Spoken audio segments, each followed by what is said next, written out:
Module 1 in this program has been about getting really clear about the problem. In this last segment, we are going to explore how to go about finding professionals to help you address the problem of teenage drug use. In a previous segment, Learn to be a Cheerleader, I suggested that you give up the job of being coach and become your child's cheerleader. And immediately, I know some of you had the question, well, how do I find someone else to be coach? After all, I know my child better than anyone. Well, in this segment, we're going to explore how to seek out professional help. I'd like to start with some of the places many parents go first. Remember our segment on normal thinking doesn't apply? Well, these places fall into the category of normal thinking. And I have to admit that some of these were the resources I turned to first as well.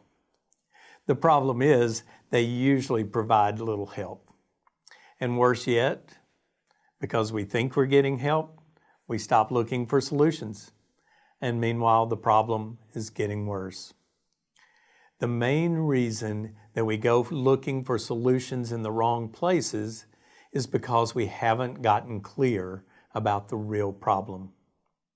Now, hopefully, by this point in the program, you have begun to get really clear about the problem.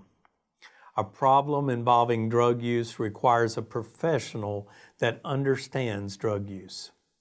So here are some of the ineffective solutions that families usually seek out first. And you may have already tried some of these. We usually start with some type of counseling. It might be a family counselor or a school counselor. Some people turn to the staff at their church or temple for guidance.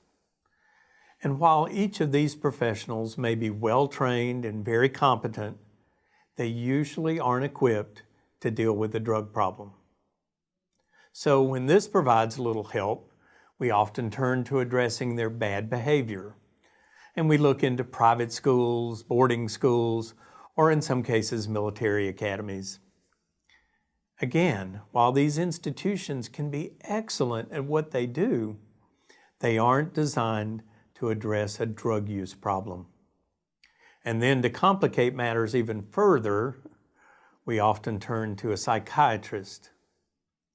When our children are using drugs, they will often appear depressed or anxious or both. We think this must be the problem, and we go searching for a pharmaceutical solution, some medication they can take.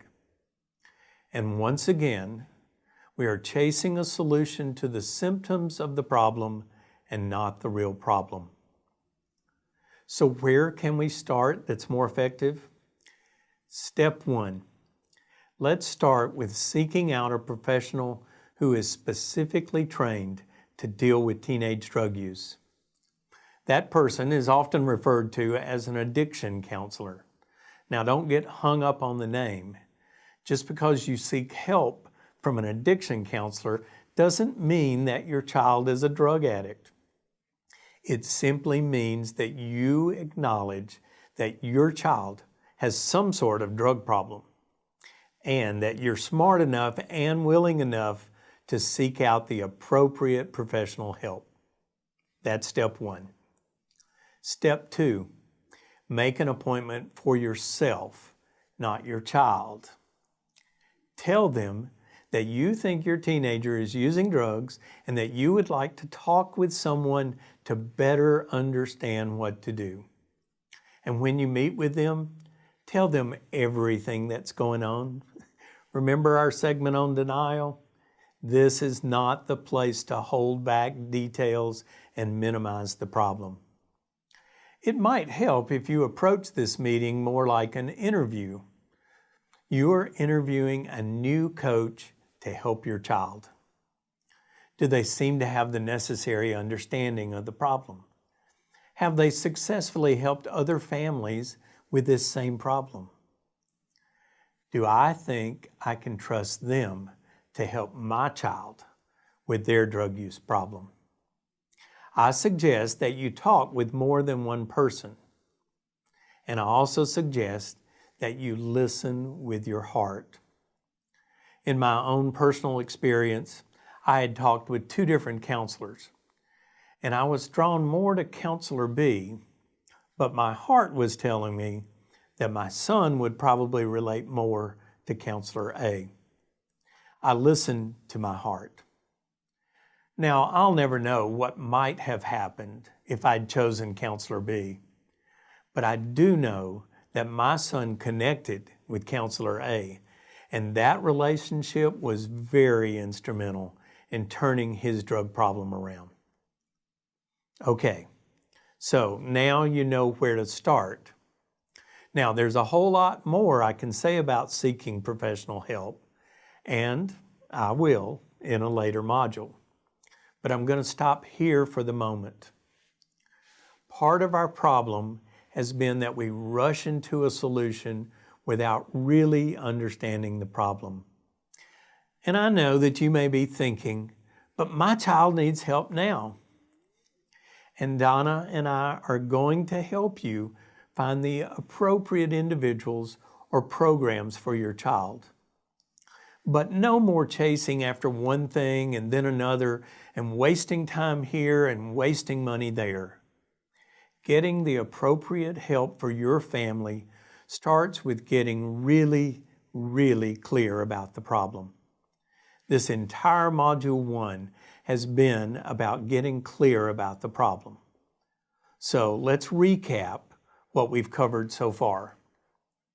In the first segment, we looked at how our denial kept us from really facing the problem. And we saw how the mind games that we play with minimization and rationalization only serve to help us stay locked in a cycle of avoiding the problem. Next, we explored the absolute necessity of finding a united front as a family.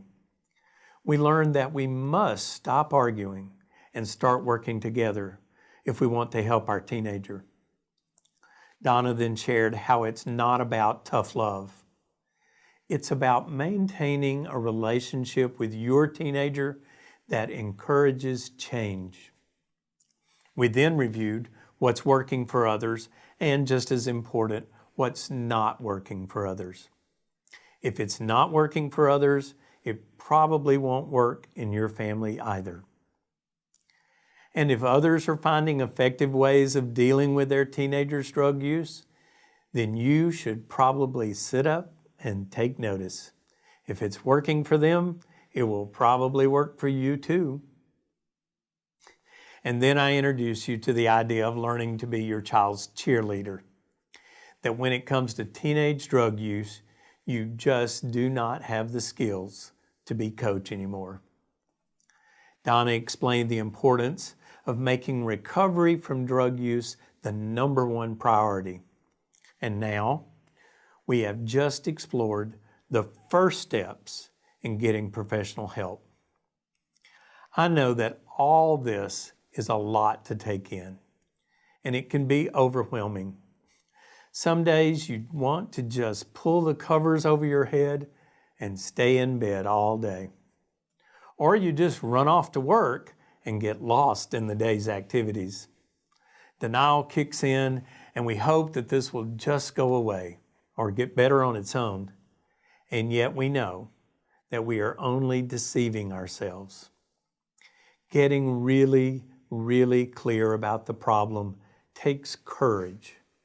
Becoming willing to try something different takes courage. And finding that courage often comes when we are willing to ask for help. Sometimes that help comes from family or friends. Sometimes it comes from professionals. Sometimes it comes from our faith. But most often, it's a combination of all of these. Wherever or whomever is a source of help for you, I encourage you to reach out for help, and you will find the courage you need. Your teenager is worth it. Be courageous.